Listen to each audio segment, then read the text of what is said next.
As participacións. Estamos a ver un deses boletos. Manuel Area é o seu presidente e esta tarde está con nos para darnos pois as explicacións pertinentes. Moi boa tarde, Manuel. Hola, moi boas tardes a todos. Hola, Manuel. Hola, moi boas tardes. Moi boa tarde. Falábamos dun montante que ascende a 3.000 euros, 20 euros por participación. Entendemos que haberá que empezar polo principio. A xente estarase preguntando por que aínda non pagastes, porque entendemos que haberá unha explicación, claro, detrás de todo isto. Sí, claro que hai unha explicación. Xa comentei, é unha situación personal extrajudicial e non teño máis que comentar deste tema de momento. Unha situación persoal, non, que fixo que se tivesen que atrasar eses pagos. Como se lles comunicou a estes agraciados? Porque entendo que para que reclamen o diñeiro que lles pertence, pois haberá uns plazos ou teredes quedado en algún tipo de modus operandi, non?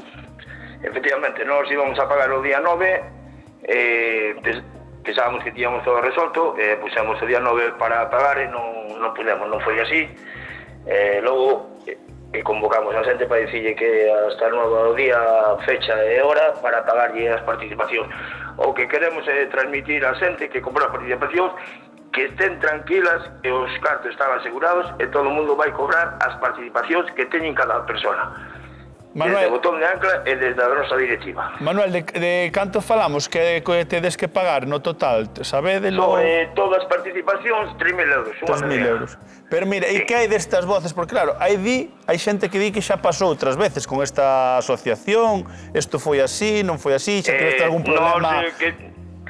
Nós, o ano pasado tivemos un reentrego de 4 euros, que foi o 8, non tivemos nunca ninguna pedrea, a moita xente se pagou os 4 euros, moita xente deixou zonas de donativo para a asociación.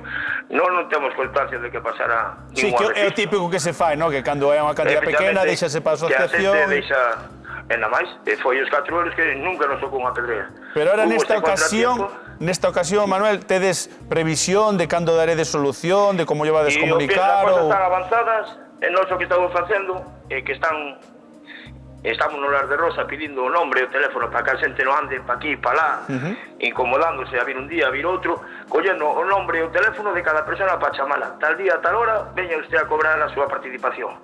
Aquí hubo un pouquiño, Manuel, non sei se, o que comúnmente se di teléfono escacharrado ou que puido pasar, porque estás nos comentando que suxerides a xente pois que nese establecemento que nos comentas os seus datos para que vos pollades poñer en contacto con eles para facerlles o ingreso, pero tamén hai quen di que o que se suxería é que pousaran ali o boleto e que desconfiaban. Bueno, hubo un tema de desconfianza, non? Houbo varias voces aí.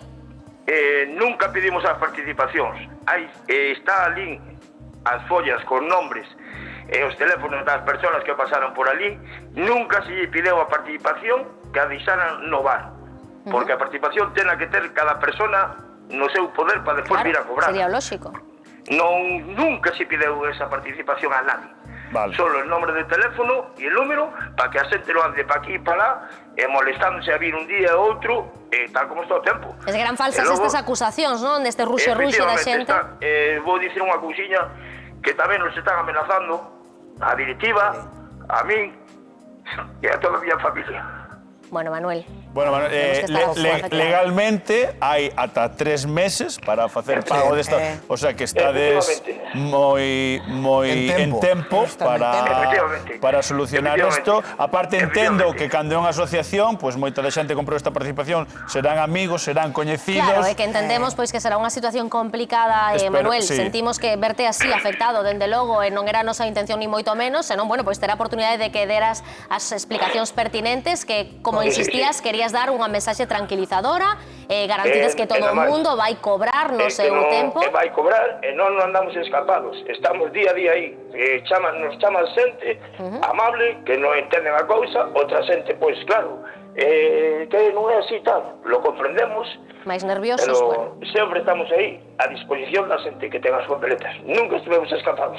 O sea que neste caso, Manuel, penso que o importante é abogar por o sentido de ambas as dúas partes, vos por tratar de arreglar o máis rápido posible que a xente teña en todo momento coñecemento do que estades a facer, e os implicados que teñen que cobrar, pois que teñen paciencia, que estades por solucionar isto, non? Entendo que é o mellor por todas as partes.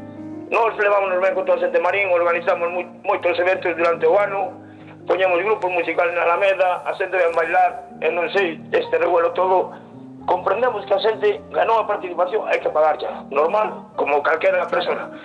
Pero es que están facendo acusacións que non son. Ni nos estamos pidiendo papeletas, ni las de rosa, ni nos que vamos a deixar de pagar, porque hai unha gran mentira. E que estamos escapados, que estamos non sei que, amenazando a familia, amenazando a nosa directiva. Pues, desde logo, hai líneas vermellas que non se poden traspasar, facemos un chamamento a paciencia, por suposto, entendemos os nervios tamén, pois, deses veciños que non saben cando van cobrar, pero penso que aproveitache a ocasión para dar as explicacións pertinentes e lanzar unha mensaxe tranquilizadora para toda a veciñanza. Non sei se queres engadir algo máis, Manuel? Eu, sí, quero engadir que eu non lle podo dar en estes momentos, hoxe vamos a reunirnos outra vez. A cousa está avanzada para que todo o mundo cobra as súas papeletas, que son 20 euros por papeleta, que un monte me parece que todos son sobre 3.000, máis ou menos o que vendemos máis ou menos, e non queremos dar unha fecha concreta porque despois, se non podemos, non queremos quedar mal outra vez ante a gente. E logo vamos a intentar que sea lo máis rápido posible. Bueno, pois eu penso que... Porque se poñemos un día e a xente ven ali, outra vez se va a incomodar, e non queremos que se incomoden porque non estamos para tolerar a xente que veña un día, que veña outro, e non. Bueno, pois entendemos que pola túa parte queda aclarada a situación. Moitas grazas por atendernos, sentimos de verdade verte tan afectado. A vos, gracias a toda a prensa que nos chama, e a xente pedille perdón, de tranquilidade. Dito queda e tamén esas disculpas. Moitas grazas por atendernos, Manuel. Gracias. Bueno, claro, ha afectado porque falábamos, ao final, é un lugar onde se coñece a xente. Bueno, entendemos tamén, non? No lugar de todos. Eses nervios